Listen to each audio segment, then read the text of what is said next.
Hello everyone, welcome to SkillTeller's Presentation Design course.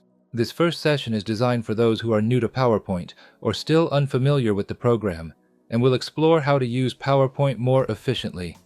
When newcomers first launch PowerPoint, they often feel overwhelmed by its numerous features, finding it challenging to identify which functions are essential and where to locate specific tools within the menus. In this video, we'll explore a feature called the Quick Access Toolbar, and learn how to use PowerPoint more effectively by practicing some simple slide designs with this tool. Now, while PowerPoint offers many excellent features, accessing them often requires multiple clicks. Let's look at a simple example of aligning three circular shapes. To do this, you first need to select all three shapes, then click on the Arrange option in the Home tab, then hover over Align and choose from various alignment options. Let's start by aligning the tops of these shapes. Even up to this point, you've had to make numerous mouse clicks and movements, but to properly align these three circular shapes, you'll need to repeat this process to adjust their horizontal spacing using the Distribute Horizontally feature. Since accessing these hidden features requires too many clicks and mouse movements, which can be time-consuming, PowerPoint allows users to bring frequently used functions into a workspace called the Quick Access Toolbar for immediate access. For instance, if all alignment features are available in the Quick Access Toolbar, you'll only need 2 clicks to align these three shapes. Now let's learn how to set up this Quick Access Toolbar. Let's start with the first setup method. First, open the PowerPoint practice file attached to this course. Then, click on File in the top menu, select Options at the bottom left, and when the window appears, choose Quick Access Toolbar from the left menu bar. In the left window, choose Commands From to All Commands to display all available PowerPoint commands. Simply select the ones you need, click Add, then click OK, and you'll notice the Quick Access Toolbar appear at the very top. Having the toolbar at the top means you'll need to move your mouse quite far from the slide area to click it, so click the Customize button on the right and select Show Below the ribbon to position the menu at the bottom. The second setup method is to add frequently used features by right-clicking them to add to the Quick Access Toolbar. For example, if you want to add Bring to Front from the Home tab's alignment options, simply right-click the feature and add it. Similarly, you can right-click any added feature to remove it. When you press the Alt key, numbers appear next to each feature, allowing you to use them as shortcuts. By using these two methods to add your most used features to the Quick Access Toolbar, you can significantly increase your work speed. For this course, we'll be using 6 categories of tools, and these settings can be directly applied to your PowerPoint through a file. The Quick Access Toolbar settings can be exported as a file, allowing you to quickly apply your custom settings on different computers. In the Options window's Quick Access Toolbar section,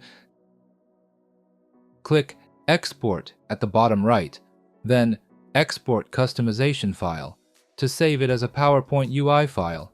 Conversely, you can import a PowerPoint UI file to apply these settings instantly. Let's import the customized toolbar settings file attached to this course to set up the tools we'll be using. Right-click the Quick Access Toolbar and select Customize Quick Access Toolbar to open the settings window. Then, at the bottom right, choose Customizations and Import Customization File. Select the PowerPoint UI file from the attachments, and the settings will be automatically configured. Now, let's start practicing with the Quick Access Toolbar by creating a simple title slide. The first feature we'll use is cropping images to fit the slide background. Manually adjusting images to match slide proportions can be quite tedious. In this case, using the 16:9 crop ratio is much faster.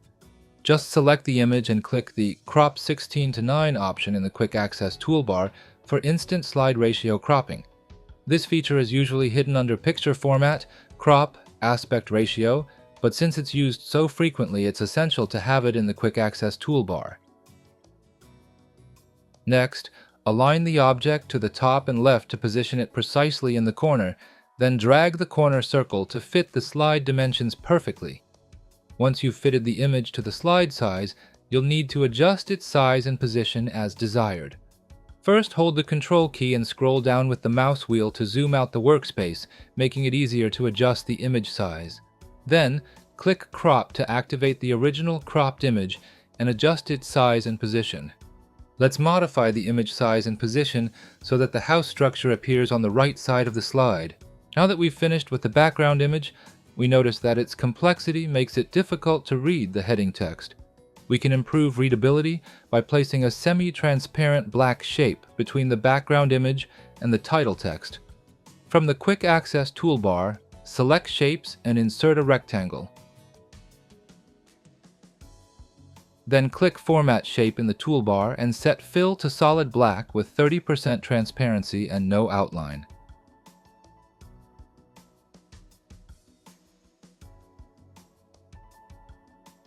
Next, adjust the shape size to match the heading text box.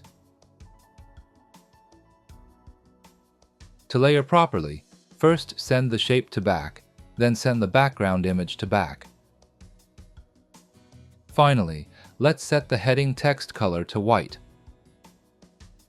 The text is currently divided into heading and subheading. By using different colors for each, we can create a natural visual hierarchy that enhances message delivery.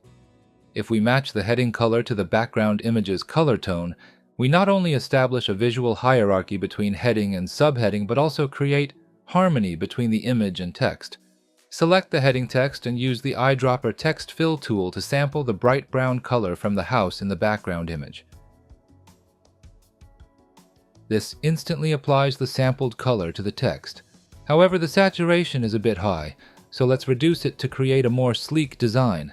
Click More Text Fill Colors in the Quick Access toolbar to open the customization window where we can make the color lighter. This looks much more natural than plain white text as it connects with the background's tone. Now we've created a simple title slide using the Quick Access toolbar.